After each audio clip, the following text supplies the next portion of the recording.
નમસ્કાર. ઓમ વક્રતુંડ મહાકાય સૂર્યકોટિ સમપ્રભુ નિર્વિઘ્નમ કુરુ મે દેવ સર્વ કાર્યેષુ સર્વદા. નવા વર્ષમાં રાહુ મહારાજનું અશુભ ભ્રમણ કોને ચાલશે એ વિષય ઉપર આપણે વાત ચાલુ કરી છે. રાહુ મહારાજ, આપણે ગયા એપિસોડમાં વાત કરી કે રાહુ મહારાજ એક રાશિમાં 1.5 વર્ષ ચાલતા હોય છે. એક રાશિમાં 1.5 વર્ષ રાહુ અને કેતુ બંને ગ્રહો વક્રી ગતિએ ચાલે છે, વક્ર ગતિએ. રાહુ માયાવી ગ્રહ છે, છાયા ગ્રહ છે. પ્રત્યક્ષ નજરે નિહાળી શકાતા નથી રાહુ અને કેતુને, પરંતુ આપણા શાસ્ત્રમાં એને નવગ્રહમાં સ્થાન આપ્યું. રાહુ એ વાસનાનો ગ્રહ ગણાય છે. વાસના, જન્મકુંડલીમાં મોટાભાગના દોષો જે બનતા હોય છે, અશુભ યોગો જન્મકુંડલીમાં જે મોટાભાગના બનતા હોય છે તે રાહુને લઈને બનતા હોય છે.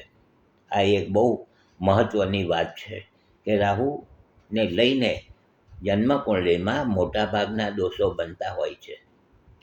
ચાહે તો પિતૃદોષ હોય, કાળસર્પ દોષ હોય, શ્રાપિત દોષ હોય કે ગ્રહણ દોષ હોય, આ બધા રાહુને લઈને બનતા હોય છે.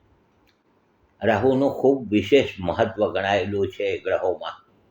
આ જન્મકુંડલીમાં રાહુ મહારાજ જન્મકુંડલીમાં બરાબર જો બિરાજમાન ન થયા હોય, ગોચરમાં ગ્રહનું ભ્રમણ રાહુ મહારાજનું અશુભ ચાલુ થાય તો કેટલીક વખત આ ગ્રહ કરોડપતિમાંથી રોડપતિ પણ બનાવી દે છે. આ બહુ વ્યવસ્થિત વાત કરતો હોઉં છું, મારા વર્ષોના અનુભવે મેં આ જોયું છે. હું ઘણા લોકોને કહેતો હોઉં છું કે તમે તમારા જન્માક્ષર બતાવતા રહો સારા વ્યક્તિને, હોશિયાર વ્યક્તિને, કે જેથી કરીને તમને ખ્યાલ આવી જાય કે મારે ક્યાં અટકવાનો છે, ક્યાં આગળ જવાનો છે.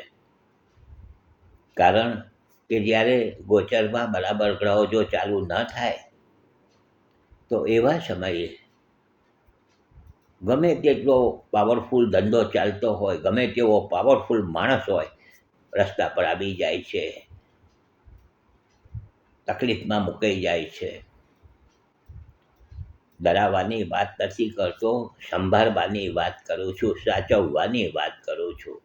આપણને પહેલેથી જો જાણકારી મળી જાય કે આપણને આ જગ્યાએ આપણે અટકવાનું છે, આ જગ્યાએ આટલું જ આગળ વધવાનું છે, તો આપણા મોટા ભાગના જે ટેન્શનો હોય છે તે હળવા થઈ જતા હોય છે. ટેન્શનો હળવા કરવા હોય તો આપણે આપણા ગ્રહોને અમુક સમયે તપાસવા જોઈએ, જોવડાવવું જોઈએ. જેમ ડૉક્ટરો કહે છે કે ભાઈ ફ્રી મેડિકલ ચેકઅપ તમારા બોડીનું કરાવતા રહો અમુક સમયે.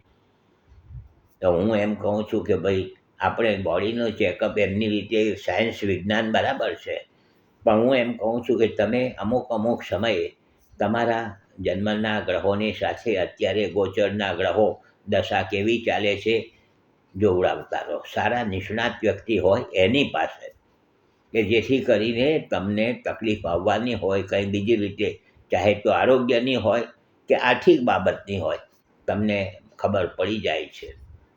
જ્યોતિષ બહુ વ્યવસ્થિત શાસ્ત્ર છે. આ બધી વાતો છે. કાલે પાછા મળીશું. જોડાયેલા રહેજો. સારું લાગે લાઈક કરજો, શેર કરજો, બીજાને જોવાની ભલામણ કરજો. યુટ્યુબ ઉપર મારા આ બધા એપિસોડ મુકાતા હોય છે.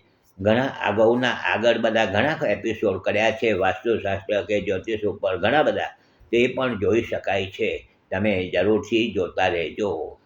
હસમુખલાલ ઝવેરીના સૌને નમસ્કાર. જય શ્રી કૃષ્ણ. ઓમ નમઃ શિવાય.